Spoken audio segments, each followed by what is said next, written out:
बोलायचं होतं. अरे मग बोल की. आब्या काय काम होतं रे? अरे आता तुला काय बोलायचं मला कसं माहित असणार? बोल, तूच बोल. ते हे आपलं सांग लवकर, नाही तर जाते मी. तुम्हाला आवडते माझं तुझ्यावर प्रेम आहे, लगीन करशील का माझ्यावर? काय? अगं सांग की तू तू आहे का नाही? अगं बोल की काहीतरी. तुम्ही काय केलं याची कल्पना असेलच तुम्हाला. तरी ते खरं आहे का खोटं आहे हे तुमच्या तोंडून ऐकायचं आहे मला. बोला पटापट. बोल मधुकर. सर तिनं काय सांगितलं हे माहित नाही, पण जे सांगितलंय ते खरंच असेल. म्हणजे तू हिला चिठ्ठी दिलीस आणि प्रेम करतेस का असंही विचारलास, हो ना? हो हो सर. लाज नाही वाटत? वर तोंड करून बोलतोय हो सर म्हणून. सर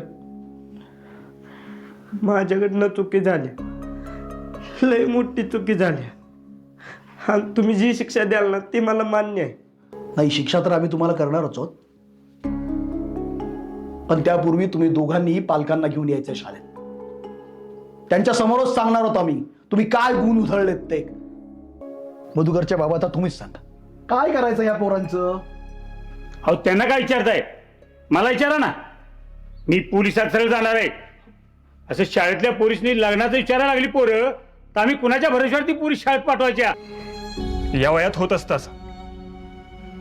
या भावनांचं करायचं काय हेच त्यांना कळत नाही. अशावेळी पोलिसांकडून झालेली शिक्षा त्यांना वेगळ्या मार्गावर नेऊ शकते. मग हे मार्ग सरळ आहेत का कांबळे सर?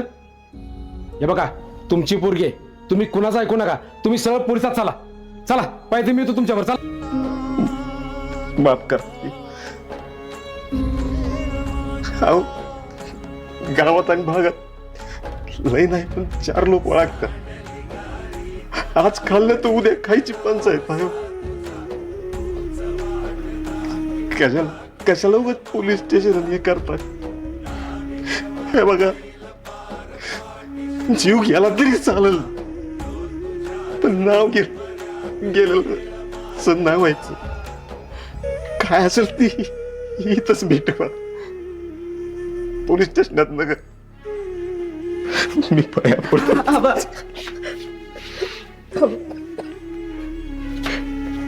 कशाला थांबलाय तुम्ही? काही गरज नाही आमच्यासाठी थांबायची. अगं रेश्मी तू तरी समजून घे की. काय समजून घेऊ? अरे तुम्हाला नाही आकला नाहीत का रे? ए आब्या जाऊ दे यासनी, लय दर आलाय. दर नाही आला किरण्या, तुम्ही तुमचा दर पाडला.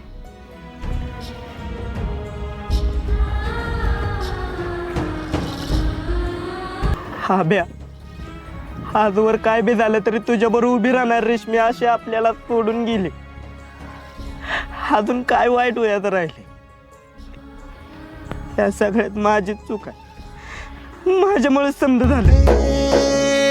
उसवाला गाणं गोत सार आधार कुणाचा